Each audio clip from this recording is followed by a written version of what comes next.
Ako po si Arlene Saludar-Tinos, 48 years old. Na-diagnose po ako ng breast cancer November 2022 po. Ito naman po ang asawa ko, Ismael Tinos po. August 22 po, parang may naramdaman po ako na kumikirot po dito sa right breast ko po. Tapos nung kinapa ko po siya, may nakapa po akong bukol. Parang ayoko pong parang ayokong na meron talagang bukol. Parang dinidinay ko po sa sarili ko kasi natatakot po ako. Tapos po, nung pina-check up ko po, meron po talaga. Tapos, nung po ako, mammogram, may po talaga na meron. Tapos, pina-ultrasound naman po. Nung binayopsy po, so sabi, tuwang-tuwa na po sana ako kasi sabi benign daw po. Tapos yun pala, yung hindi natamaan yung bukol, yung taba lang po yung tinamaan nung needle. Kaya nung pinaulit po sa UARM po, tinanggal na po talaga yung mismong bukol, yun po yung binayopsy nila. Tapos, yun po, doon po na may cancer po, stage 4. In-advise na po ako nung doktor na kailangan ko daw pong mag-chemo. Tapos tanggalin daw po yung buong breast ko. So natakot na po ako noon. Tapos dahil po sa tinulungan po ako ng boss ko, sabi niya i-try ko daw pong po ako sa ozone. Dati po kasi yung mismong hipag niya po, nagkaroon po. Kaya lang, parang late na, huli na niya na nakilala si Ozone. Nawala na yung sister-in-law niya. Kaya sabi niya, laking panghinayang nga po niya nung niya na talagang medyo gumanda yung pakiramdam ko nung nandito na po ako. Nag-Ozone po. Kasi sabi niya, sayang sana, dati pa daw nakilala niya na yung Ozone.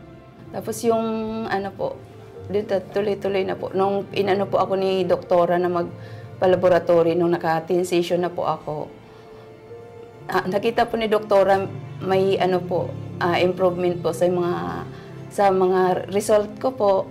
May magandang po siya, na maganda daw yung result ko. Tapos hanggang nagtuloy-tuloy na po yun, 20 session, 30 session, parang lagi pong may may improvement po talaga.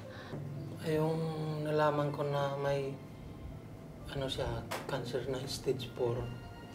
Siyempre, natakot.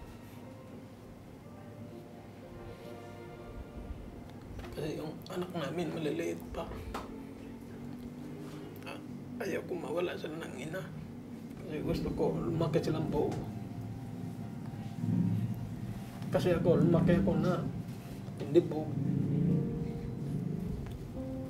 Ayaw ko na maranasan ng anak ko. Dasal lang ako na sana huwag naman bibigyan pa dagdagan pa yung buhay niya para sa anak namin. Kaya sabi nga niya, kulang daw kami sa pera. Sabi ko, pera lang yan. At maubos mo yan, masiro. At least ginawa natin ang lahat para sa kanya. Nung una po, siyempre, halos 1 week po talaga iyak ako ng iyak. Tapos sabi nila ng anak ko, bawal sa akin may stress. Dapat wag kong isipin na ganun, parang talagang laban lang. Marami po kasi ako naririnig na pag chemo, kesyo, nanghihina. Talagang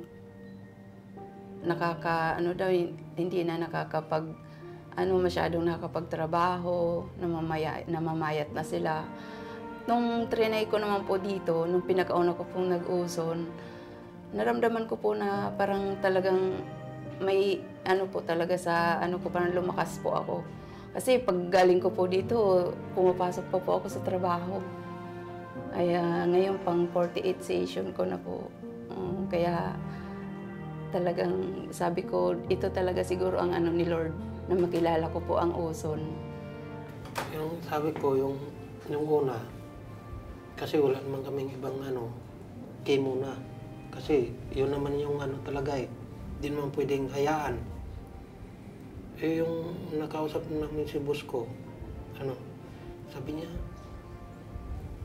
mamili ka sa chemo o sa ozone. Sabi niya, kasi yung ozone, hindi ka makaramdam ng sakit. Hindi ka mangingina. Lalakas ka. Yung daw, chemo, lantang gulay. Hindi ka na makakilos. Hindi ka makatayo, hindi makalakad. Sabi ko, boss, sabi ko sa na lang, ozone. Kasi ayaw kong makitang lanta. Kasi hindi naman siguradong pag chemo ka, mabuhay ka. Ayaw kong makitang nahirapan siya. Kung ozone naman, malakas siya, okay na sa akin. Yung sinubukan namin, yung nakita naman na hindi siya nanghina, lumakas. Kasi pag galing naman dito, papasok pa rin siya sa trabaho. Tapos, sa linggo, pag gusto niyong pasok, nakakapasok pag pinapasok siya ng boss ko. Kaya, sabi ko, kung nanghina siya, hindi niya na magawa yung trabaho. Kaya pinipilit ko siya na naka-ozone. Kasi nakikita sa kanya na pag naka-ozone, malakas. Sabi ko sa kanya, sabi niya, kasi wala tayo, sabi ko, sige, hanggat mayroon, pa-ozone ka, huwag mo kaming isipin. Kasi dati po parang ang bilis ko pong parang mapagod, ganyan. Pero lalo na nung po ako, titake po ako ng mga supplements ng ozone. Talagang ramdam ko po na mas lumakas po ako. Kaya tinuloy-tuloy ko na po talaga. Kasi po dati po talagang nabago po sa mga kinakain ko po. Kung gusto kong gumaling, susunod ako sa yung nandun sa journal. Kaya talagang sinunod ko po yung nandun sa journal na mga na pagkain. Kaya tiniis ko po yung mga ganong ulam na kahit nagustuhin mo man kumain ng masarap. Kaso kung doon naman mas manganganib yung buhay mo. Kaya yun, inano ko na lang po talaga yung mga ganong kusang loob ko po talaga na gusto ko dito po ako kung magpapagamot. Sabi ko talagang na kay Lord na lang po. Kaya sobrang pasalamat po talaga ako dahil nakapangalawang taon ko na po ito simula po nung na-diagnose po ako. At sana magtuloy-tuloy na po talaga na Kasi sa ngayon po parang hindi ko na po naramdaman yung dati po kasi parang nanghihina po ako, parang may time na parang unti-unting nauupos. Pero ngayon po, hindi na po. Thank you, Lord. Gusto ko lang magpasalamat sa iyo, mahal, kasi nandiyan ka palagi. Sinusuportahan mo ako. Pati mga anak ko po. Yung anak ko sabi, Mama, huwag mo kaming alalahanin. Importante, gumaling ka. Mahal, salamat na kasama ka pa namin. Kasi mag-cancer siya, kala ko, malapit na. Kaya takot ako.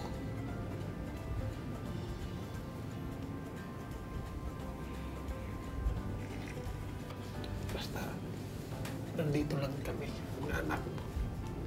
Mahal na mahal ka namin. Sa lahat po ng mga makakanood nito, nire-recommend ko po sa inyo na ang ganda po ng ozone therapy. Yung may mga karamdaman po na tulad ko na parang nawawala na po ng pag-asa. Kasi nga dahil sa sakit na ito, hindi po ganun kadali.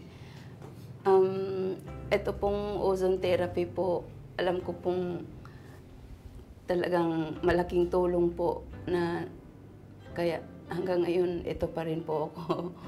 Kaya nagpapasalamat po ako sa Panginoon na na-discover po talaga namin itong ozone therapy. Thank you po.